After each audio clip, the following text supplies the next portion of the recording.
দেবতারা প্রত্যেকে খুব সুন্দর দেখতে, কিন্তু গণেশ হলেন গজানন। তার হাতির মতো মুখ, তাই কার্তিকের থেকে এই পুত্রের প্রতি মা বাবার স্নেহ একটু বেশি। গণেশও চেষ্টা করেন তার বাবা মাকে খুশি রাখতে। কার্তিকও মা বাবার সেবায় সততই নিয়োজিত থাকে। দেবী হৈমবতী শঙ্করকে বললেন, ছেলেরা যুবক হয়ে উঠেছে, এখন তাদের বিয়ে দেওয়া উচিত। তখন ভোলা মহেশ্বর শিব বললেন, তুমি ঠিক বলেছ, দুই পুত্রই আমাদের কাছে সমান প্রিয়, তাহলে কার আগে বিয়ে দেব? কার্তিক গণেশের চেয়ে বড়, তাহলে কার্তিকেরই আগে বিয়ে দেওয়া উচিত। হর পার্বতী দুজনে মিলে একটা যুক্তি করলেন এবং সেই মতো তাদের দুই ছেলেকে ডেকে পাঠালেন। ছেলেরা দুজনেই হাজির হলেন তাদের সামনে এবং প্রণাম জানালেন। মহেশ্বর পুত্রদের বললেন, তোমরা দুজনেই আমাদের কাছে সমান। আমরা ঠিক করেছি, যে আগে পৃথিবী পরিক্রমা করে আসবে তার আগে বিয়ে দেব। বাবার কথা শুনে কার্তিক খুব আনন্দিত হলেন। তার ময়ূর বাহন আছে, তিনি চড়ে বসলেন ময়ূরের পিঠের উপর। উড়ে চলল ময়ূর। মনে তার বিশ্বাস ছিল যে তিনি এই পরীক্ষায় জয়ী হবেন। গণেশ এই পরীক্ষায় জয়ী হতে পারবেন না, কারণ তার বাহন মূষিক গণেশের ভার বহন করতে পারবে না। তো তাকে বয়ে নিয়ে যাবে কি করে? আর নিয়ে গেলেও কতটুকুই বা নিয়ে যাবে? গণেশ চিন্তিত হয়ে পড়লেন।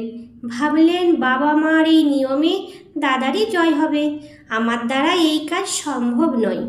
দাদাই জয়ী হবে, হোক, দাদার আগে বিয়ে, আমি না হয় পরে বিয়ে করব। আমার বাহন তো আমাকে নিয়ে চলতেই পারবে না, আর যদি হেঁটে যেতে যাই তাহলে তো হাঁপিয়ে পড়ব। গণেশ এইসব ভেবে বিষণ্ণ হয়ে পড়লেন। তারপরে তার মনে পড়ল শাস্ত্রের কথা, পিতামাতার চরণ পূজা করে প্রদক্ষিণ করলে সমগ্র পৃথিবী প্রদক্ষিণের ফল লাভ হয়। এই কথা ভেবে তিনি মনে মনে প্রফুল্লিত হলেন। যথাবিধি স্নান করে পিতা মাতাকে একটি পবিত্র আসনে বসিয়ে ভক্তি ভরে আনন্দের সঙ্গে পূজা করলেন। তারপরে 7 বার প্রদক্ষিণ করলেন। জোড়হাতে তাদের সামনে এসে দাঁড়ালেন। পুত্রের কীর্তি দেখে হরপার্বতী খুব খুশি হলেন। তারপরে গণেশ বললেন, হে পিত, হে মাত, আপনারা বলেছিলেন যে আগে পৃথিবী প্রদক্ষিণ করবে তার আগে বিয়ে দেবেন, তাহলে আমার বিয়ের ব্যবস্থা করুন। শঙ্কর গণেশের সব কথা শুনলেন। বললেন, তুমি তো নিয়ম পালনই করনি, তাহলে কি করে তোমার আগে বিয়ে দেব? তুমি আগে পৃথিবী প্রদক্ষিণ করে এসো। কার্তিক চলে গেল সেই উদ্দেশ্যে, আর তুমি তো শুরুই করলে না। পিতার কথা শুনে গজানন বললেন, আমি তো 7 বার পৃথিবী প্রদক্ষিণ করলাম। এই যে আমি আপনাদের চরণ পূজা করে 7 বার প্রদক্ষিণ করলাম, এতে কি আমার পৃথিবী প্রদক্ষিণ হলো না? আর যে পিতামাতার পূজা না করে পুণ্যের আশায় তীর্থে তীর্থে ভ্রমণ করে তার কি পৃথিবী প্রদক্ষিণ হয়? পুত্রের প্রধান তীর্থ পিতামাতার পাদপদ্ম, তেমনি স্বামী পত্নীর পরম তীর্থক্ষেত্র। এখন আমি আপনাদের প্রদক্ষিণ করলাম, এ তো পৃথিবী পরিক্রমা হলো। আর যদি না হয়ে থাকে তাহলে বেদ বাক্যকে মিথ্যা বলতে হয়। শিব দুর্গা গণেশের কথা শুনে অতীব বিস্মিত হলেন। তারা বললেন, গজানন, তুমি ঠিক বলেছ, বেদ বাক্য কখনো মিথ্যা হয় না। শিব বিশ্বরূপের 2 কন্যা সিদ্ধি আর বুদ্ধির সঙ্গে বিয়ে দিলেন গণেশের। তারা দুজনেই ছিলেন সর্বসুলক্ষণা, মনোরমা, সুবদনী। শিব বিশ্বকর্মাকে ডেকে পাঠালেন। বিশ্বকর্মা এলেন এবং শিবের ইচ্ছায় বিচিত্র রকমের ফুল, লতা পাতা আর অলঙ্কার দিয়ে একটি সুন্দর সভাগৃহ সাজালেন। সেই বিয়েতে এলেন দেবতা, গন্ধর্ব, যক্ষ ও ঋষিগণ। তারপরে সেখানে সিদ্ধি ও বুদ্ধিকে আনা হলো শুভক্ষণে। সকল অতিথিরা আনন্দিত হলেন। গণেশও খুব খুশি হলেন। কিছুদিন পরে সিদ্ধির গর্ভে জন্ম নিল লক্ষ্য এবং বুদ্ধির গর্ভে জন্ম নিল লাভ নামে পুত্র। গণেশের 2 পুত্রের জন্ম হলো।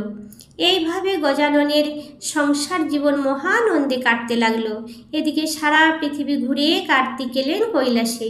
কার্তিককে ডেকে নারদ জানালেন যে গণেশের বিয়ে হয়ে গেছে। তোমাকে পৃথিবী প্রদক্ষিণের ছলে দূরে পাঠিয়ে দিয়ে তোমার বাবা মা তাদের প্রিয় গণেশের বিয়ে দিয়ে দিয়েছেন। বিশ্বরূপের দুই কন্যাকে গণেশ বিয়ে করে খুব সুখে আছে।